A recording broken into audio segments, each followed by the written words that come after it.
आइए दोस्तों, इस सूत्र के अनुप्रयोग पर कुछ सवालें देखते हैं जो आपके कक्षा 10 में उदाहरण और अभ्यास जो होगा हमारे चैनल पर कंप्लीट सॉल्व मिलेगा। कक्षा 10 का त्रिकोणमिति शुरुआत की है क्योंकि त्रिकोणमिति ज़्यादा वीक बच्चों को होती है, इसलिए हम सबसे पहला टॉपिक त्रिकोणमिति ही उठाए हैं। आइए देखते हैं।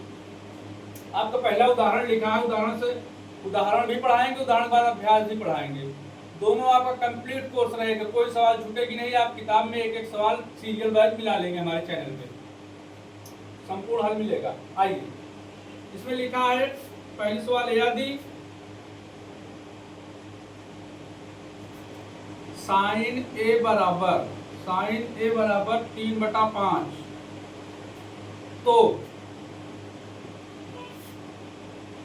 कॉस ए का मान होगा।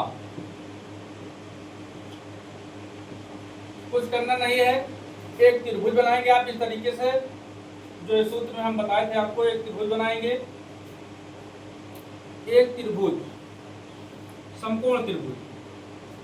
इसको पहली भुजा को ए मानते हैं, यहाँ बी मानते हैं, इसको सी लेते हैं। इस कोण को यहाँ ए दिया है तो यहाँ ए रख लेंगे, अगर थीटा दिया होता तो थीटा रखते। ए दिया है इसलिए यहाँ पे लाएंगे हम। तो ये समकोण हो गया। समकोण 90 अंश, 90 अंश को समकोण कहते हैं। समकोण के सामने की भुजा को लंब कहते हैं, नहीं, कोण के सामने की भुजा को लंब कहते हैं, समकोण के सामने की भुजा को कर्ण कहते हैं, और शेष भुजा को आधार कहते हैं। शेष भुजा को आधार कहते हैं। तो साइन ए दिया है तो साइन ए बराबर होता है लंब बटे कर्ण। साइन ए बराबर होता है लंब बटे कर्ण। तो लंब का मान दिया है हमारे पास कितना, 3, और कर्ण का मान दिया है 5।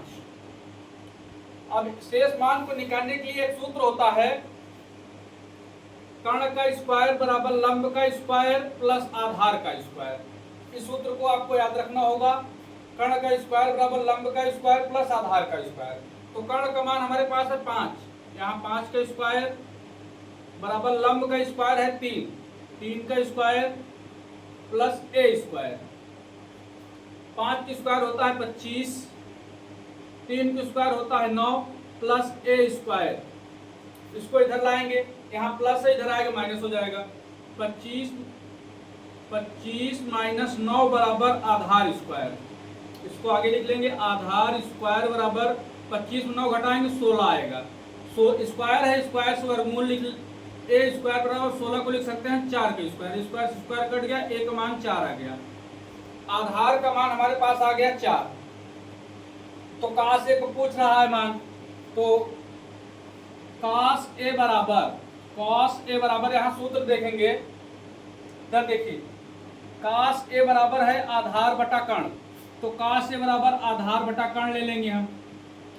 अब कॉस ए बराबर आधार का मान है हमारे पास 4, तो यहाँ आधार यहाँ 4 रख देंगे, और कर्ण की जगह पे है 5, कर्ण का मान है 5, तो ये काश ए का मान आ गया हमारा।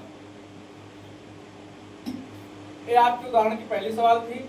अब इसके बाद हम दूसरी हल करेंगे अगले वीडियो में। एक वीडियो में एक सवाल, छोटा छोटा वीडियो आप देखिए, और हमारा चैनल ज़्यादा से ज़्यादा लोग लाइक करिए, सब्सक्राइब करिए।